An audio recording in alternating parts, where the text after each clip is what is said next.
Matod pa sa Proverbs 19 verse 2, dili mayo ang kadasig nga dili uban nagkahibalo.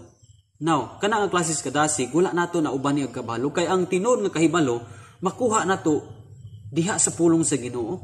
Now, sa atong pag-adtog church, kung nadasig lang ta tungod sa babay, kagwapa o kagwapo, moabot ra gyud ang panahon nga kung dili nimo makuha ang imong gusto sa mong babae o sa mong lalaki, ang imong tinguha, imong tumong dili makuha, moabot gyud sa time nga madiscourage ka, moabot gyud sa time nga malaya ra gyud ang imong pag-serve sa Ginoo.